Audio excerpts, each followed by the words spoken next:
American അധികാരികൾ പൗരന്മാരോട് തിരിച്ചറിയൽ രേഖകൾ ചോദിക്കുന്നത് തദ്ദേശീയരായ അമേരിക്കൻ വംശജർക്കിടയിൽ വലിയ ആശങ്കയുണ്ടാക്കിയിട്ടുണ്ട്.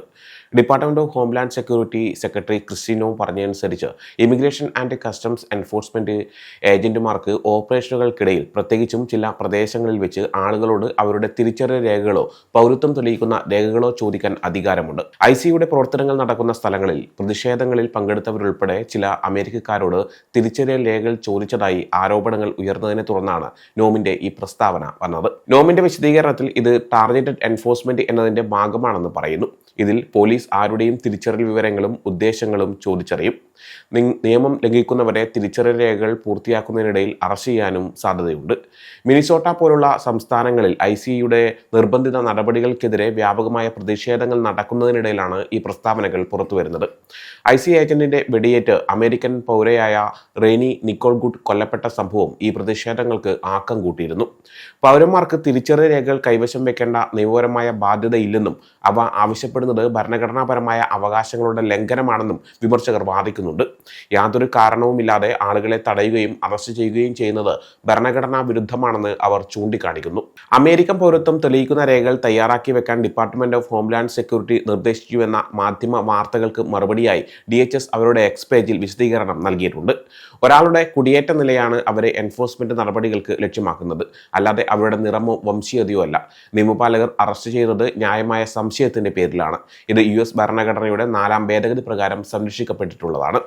ഇത്തരം നടപടികൾ ഭരണഘടനയ്ക്ക് അനുസൃതമാണെന്ന് സുപ്രീം കോടതി ഇതിനകം വിധിച്ചിട്ടുണ്ട് എന്നാണ് DHS വ്യക്തമാക്കുന്നത്. കഴിഞ്ഞ ആഴ്ചയിൽ മിനിയാപോളിസിലും മറ്റ് സ്ഥലങ്ങളിലും ഐസി പ്രവർത്തനങ്ങളുടെ പ്രതിഷേധക്കാരോടും കാഴ്ചക്കാരോടും ഫെഡറൽ ഉദ്യോഗസ്ഥർ തിരിച്ചറിയൽ രേഖകൾ ആവശ്യപ്പെട്ടിരുന്നു. അവരെ അവിടെ നിന്ന് മാറ്റാനോ താൽക്കാലികമായി തടവിലാക്കിയവരെ വിട്ടയക്കാനോ വേണ്ടിയായിരുന്നു ഇത്. ഇത്തരം ആവശ്യങ്ങളോട് ആളുകൾ ദേഷ്യത്തോടെ പ്രതികരിക്കുന്നതും തിരിച്ചറിയൽ രേഖകൾ നൽകേണ്ടതില്ലെന്ന് വാദിക്കുന്നതും വീഡിയോകളിൽ കാണാം. 4ാം ഭേദഗതി അനുസരിച്ച് ഒരു കുറ്റകൃത്യത്തെക്കുറിച്ച് ന്യായമായ സംശയമുണ്ടെങ്കിലോ ഒരു കേസ് ഫയൽ ചെയ്യാനോ അറസ്റ്റ് ചെയ്യാനോ ഉദ്ദേശിക്കുന്നുണ്ടെങ്കിലോ മാത്രമേ പോലീസിന് ഒരാളുടെ തിരിച്ചറിയൽ രേഖകൾ ആവശ്യപ്പെടാൻ കഴിയൂ.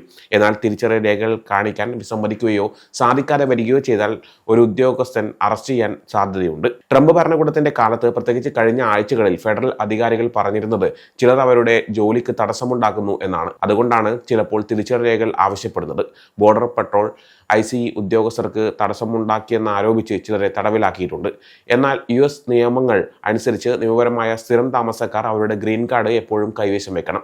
ഗ്രീൻ കാർഡ് കൈവശം വെക്കാതിരുന്നാൽ $100 കൂടാതെ പിഴയോ 30 ദിവസത്തിൽ കൂടാത്ത തടവോ അല്ലെങ്കിൽ രണ്ടും കൂടിയോ ലഭിച്ചേക്കാം. ഇമിഗ്രേഷൻ ആൻഡ് നാഷണാലിറ്റി ആക്ടിന്റെ സെക്ഷൻ 264E പ്രകാരം 18 വയസ്സിന് മുകളിലുള്ള എല്ലാ വിദേശികളും അവരുടെ രജിസ്ട്രേഷൻ രേഖകൾ, അതായത് ഫോം I-94, സാധുവായ EID കാർഡ് അല്ലെങ്കിൽ ഗ്രീൻ കാർഡ് എന്നിവ എപ്പോഴും കൈവശം വെക്കണം. ഇത് യാത്ര ചെയ്യുമ്പോഴോ ദൈനംദിന ജീവിതത്തിൽ ഏർപ്പെടുമ്പോഴോ ബാധകമാണ്. 2025 ഒക്ടോബറിൽ ട്രംപ് ഭരണകൂടം US എൻഫോഴ്സ്മെന്റ് അധികാരികളോട് ആവശ്യപ്പെട്ടത് നിയമം അനുസരിക്കാത്ത കുടിയേറ്റക്കാരുടെ നിയമപരമായ സ്ഥിരം താമസക്കാരുടെ പദവി റദ്ദാക്കാനോ പിഴ ചുമത്താനോ ആണ്. അമേരിക്കയിലെ എല്ലാ കുടിയേറ്റക്കാരും പൗരന്മാരല്ലാത്തവരും US നിയമങ്ങൾക്ക് കീഴിൽ രജിസ്റ്റർ ചെയ്തിട്ടുണ്ടെന്നും അവരുടെ രജിസ്ട്രേഷൻ രേഖകൾ എപ്പോഴും കൈവശം വെക്കണമെന്നും ഉറപ്പാക്കണം. അമേരിക്കയിൽ തിരിച്ചറിയൽ രേഖകൾ ചോദിക്കുന്നത് സംബന്ധിച്ചുള്ള ഈ വിഷയത്തിൽ പല അഭിപ്രായങ്ങളും ഉയർന്നു വരുന്നുണ്ട്. സാധാരണ പൗരന്മാർക്ക് അവരുടെ അവകാശങ്ങളെക്കുറിച്ച് അറിയേണ്ടത് അത്യാവശ്യമാണ്. നിയമപാലകർക്ക് അവരുടെ കർത്തവ്യം നിർവഹിക്കാൻ ന്യായമായ കാരണങ്ങളും ഉണ്ടായിരിക്കണം. അതേസമയം പൗരന്മാരുടെ ഭരണഘടനാപരമായ അവകാശങ്ങൾ സംരക്ഷിക്കപ്പെടുകയും വേണം. ഈ വിഷയത്തിൽ കൂടുതൽ വ്യക്തതയും സുതാര്യതയും ഉണ്ടാകേണ്ടത് അത്യാവശ്യമാണ്.